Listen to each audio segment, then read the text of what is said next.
E aí, tudo bem? Canal MCU Brasil. E que tal a gente falar sobre Guardiões da Galáxia Volume 3? Sim, as filmagens só começam em 2019, mas já temos tantas informações dos acontecimentos de Guardiões 2 e de Vingadores Guerra Infinita que podemos traçar um norte sobre como será este filme. E se você ainda não é inscrito no canal, se inscreva, ative as notificações e seja muito bem-vindo. Esse é mais um vídeo com selo de qualidade raiz MCU Brasil. Vamos pensar fora da caixa para entender como o universo cósmico ficou após Guerra Infinita e quem pode ser o grande vilão de Guardiões 3. Tá achando que é o Adam, né? Será mesmo? Vem comigo! Como sabemos, Guardiões da Galáxia Volume 3 será o último filme desta formação dos Guardiões. Depois, só Kevin Feige, ou seja, só Deus sabe se eles aparecerão no futuro do MCU. Então, por se tratar de um desfecho, algumas pontas precisam ser amarradas. E sabemos que o filme dos Guardiões foi o primeiro filme a apresentar o universo cósmico da Marvel. E é justamente este universo que entrou em colapso quando Thanos alcançou seu objetivo. Então é fácil imaginar que mesmo após Vingadores 4, o universo e as dimensões não serão como antes. Vamos lembrar que desde Doutor Estranho, com a morte da anciã, o universo está perdendo seus principais protetores. Além, é claro, do próprio Odin ter morrido em Thor Ragnarok. Ou seja, são dois grandes nomes protetores de reinos e universos. E se não bastasse, teremos a provável morte do Capitão Marvel e a ameaça dos Skrulls em Capitã Marvel, numa possível batalha contra os Kree que promete ampliar ainda mais os conflitos galácticos. Mas se acha que a desordem tá pouca? Thanos destruiu Xandar para ter a Joia do Poder e a Tropa Nova ainda poderá estar enfraquecida. E ainda um fator muito importante de Guardiões 2. Lembre-se que Aisha, líder dos Soberanos, está criando em seu casulo um ser chamado Adam, que obviamente tem o sobrenome de Warlock. E o plano dela com Adam é justamente a aniquilação dos Guardiões, após Rocket Raccoon ter roubado algumas baterias Anulax, baterias essas que estão entre as fontes de energia mais poderosas do universo. They're called Harbulary batteries. Quantos acontecimentos, ou seja, deu ruim total para os Guardiões e o universo estará em colapso. E se você acha que terminou, lembre-se que Gamora está presa dentro da Joia da Alma e, como eu disse em outro vídeo, Adam pode ter ligação com isso. Mas como o assunto é complexo, tratamos disso no futuro. Por ora, esta minha teoria passa por uma suposição. Ela continua presa na Joia da Alma, apesar da teoria seguir não ter muito a ver com ela. Então, se Adam está sendo criado com este objetivo de aniquilar os Guardiões, você deve estar pensando que ele será o vilão do terceiro filme, certo? Então, eu acho que não. Para quem já leu qualquer série ou história que envolva Adam nos quadrinhos, sabe que sua personalidade, sua existência e seus questionamentos vão muito além de uma simples vingança, como planeja Aisha. E como James Gunn já disse que Adam envolve um trabalho complexo em sua criação, não pense que você vai ver ele logo nos primeiros minutos de filme como um vilão. Logo, temos um roteiro completamente aberto para explorar. E nisso, esbarramos nas pontas soltas de alguns personagens. Como vimos em Guardiões 2, Peter Quill acabou conhecendo seu verdadeiro passado e pôde vingar a morte de sua mãe ao matar o seu próprio pai, o planeta vivo Ego. Sendo assim, sua única ponta solta continua sendo Gamora. E se ela não vai estar no filme como suponhamos, Peter pode fazer apenas o papel de herói principal, é claro, mas sem dramas pessoais para resolver. Já Mantis, bem, ela passou a fazer parte dos Guardiões após a derrota de Ego. mas não dá a impressão de que seu arco vai entrar em ascensão neste filme, uma vez que eu não vejo ligação dela com os Kree aparentemente. E se você não sabe do que eu tô falando, é porque não conhece a verdadeira origem de Mantis nos quadrinhos. Mantis era uma vietnamita que foi alterada geneticamente pelos sacerdotes de Pama, uma seita Kree que acreditava que ela seria a Madonna Celestial. Além de modificações, Mantis foi ensinada em vários tipos de artes marciais, mas seus poderes telecinéticos sempre foram o seu forte. E como vimos em Guardiões 2 e Guerra Infinita, são estes poderes que a Marvel Studios resolveu abordar. Então não veremos pontas soltas de Mantis neste filme, ao que tudo indica. Já Nebulosa depende muito do que vai acontecer com ela ao final de Vingadores 4. Sabendo da importância dela como elo de ligação para Gamora, pode ser que ela nem apareça em Guardiões 3, ou que sua participação seja coadjuvante como membro da equipe. E Drax, bem, sua vingança pessoal contra Thanos, como sabemos, foi por água abaixo. Mesmo voltando em Vingadores 4, não há a mínima chance dele vingar sua família. Então ele provavelmente será mais um personagem de força e estupidez, com aquela pitada de humor nonsense que a gente tanto gosta, ainda bem. Já Groot, bem. Groot. And Groot. Whoa, language!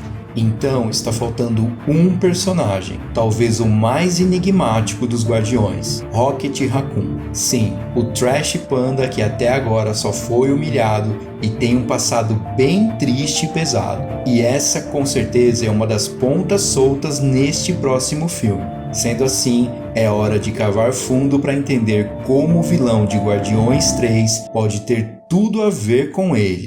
E não é só isso, como este vilão também pode ter ligação com Adam Warlock. Sim, é hora de começarmos a ligar os pontos e é por isso que você está inscrito nesse canal. Então pega a pipoquinha e saca só.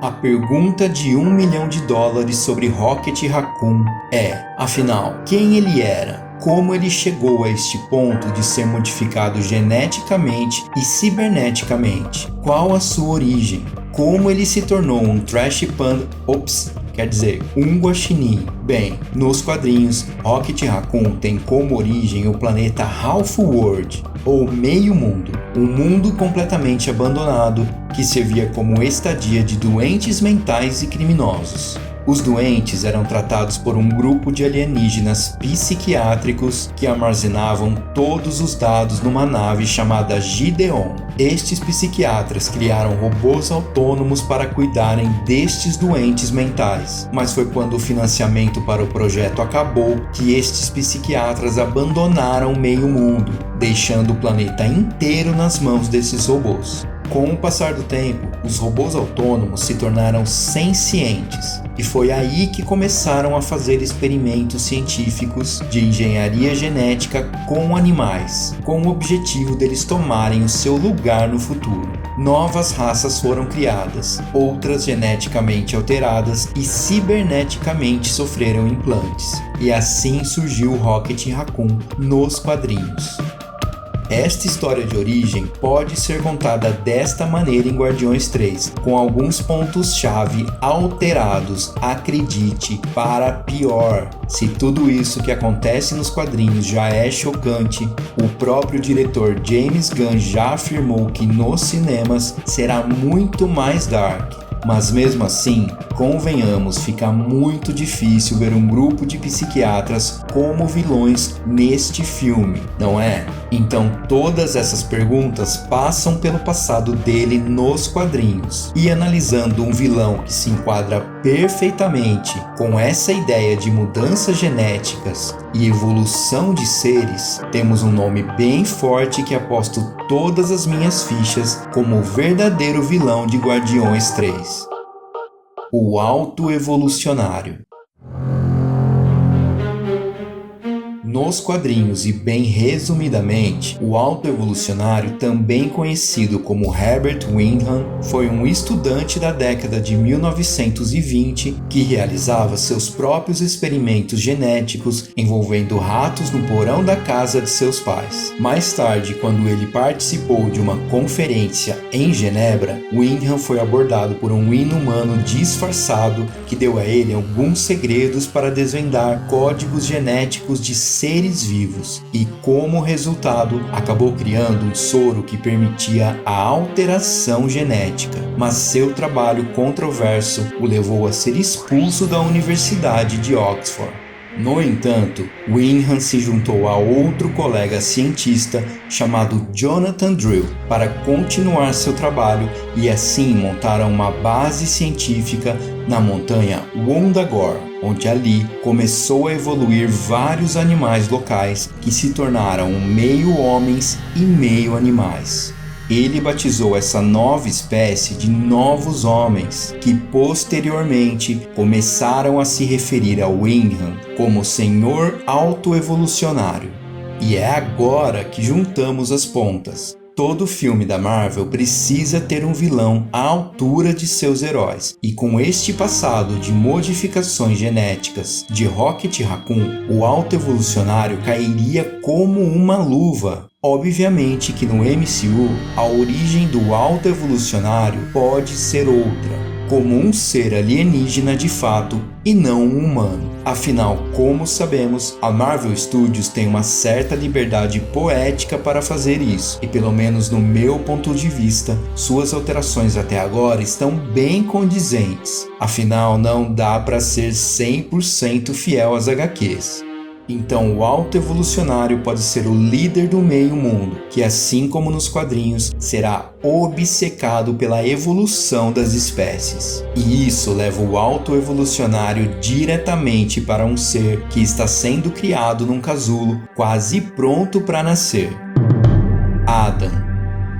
Nas HQs, Adam nasceu de um casulo como parte de uma experiência de cientistas renegados que formaram uma organização conhecida como Enclave e o complexo científico chamado de Colmeia. O objetivo era criar o ser humano perfeito, por isso no começo das HQs, Adam era apenas conhecido como ele.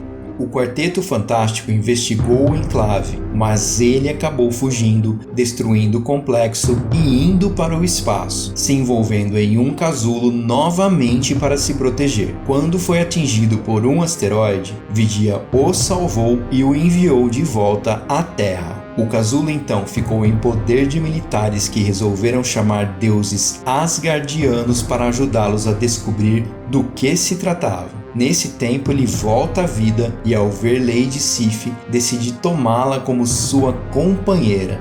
Thor intervém, obrigando ele a se proteger novamente em seu casulo e escapar. Ele então foi transportado para a Contra-Terra, uma cópia da Terra original criada pelo autoevolucionário nos quadrinhos. E é justamente o autoevolucionário que dá a ele o seu novo nome, Adam, uma referência clara ao nome bíblico de Adão, pois o autoevolucionário quer que ele seja o primeiro de sua espécie. Depois, ele o nomeia como Warlock, ou seja, bruxo, para que todos temessem o seu poder. É a partir daí que Adam recebe do autoevolucionário a Joia da Alma, a Joia do Infinito que mudaria completamente o seu destino nas HQs. Mas como tudo isso pode se encaixar no MCU, uma vez que Adam será uma criação dos soberanos e o autoevolucionário ainda não deu as caras? Bem, ao final de Guardiões 2, vimos apenas o casulo de Adam, mas isso não significa que tudo esteja ocorrendo bem dentro dele. Claro que a energia das baterias Anulax estão entre as fontes de energia mais poderosas do universo, mas algo pode dar errado ou atrasar os planos de Aisha logo no começo do filme, fazendo com que os soberanos sejam obrigados a contratar algum consultor especialista em genética e evolução. Sim, o autoevolucionário. Mas para falar a verdade, eu acho essa ideia um pouco batida. Quer um plot ainda mais interessante?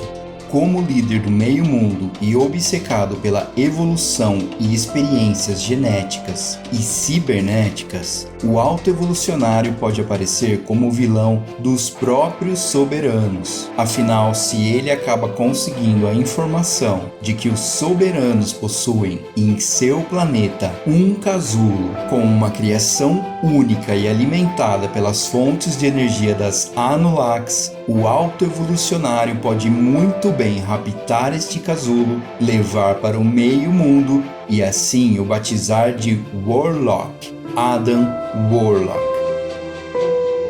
Lembre-se que ao final de Guardiões 2, Aisha o batizou apenas como Adam. Adam. Então eu pergunto, quem que vai dar o sobrenome de Adam? Quem o nomeará como bruxo?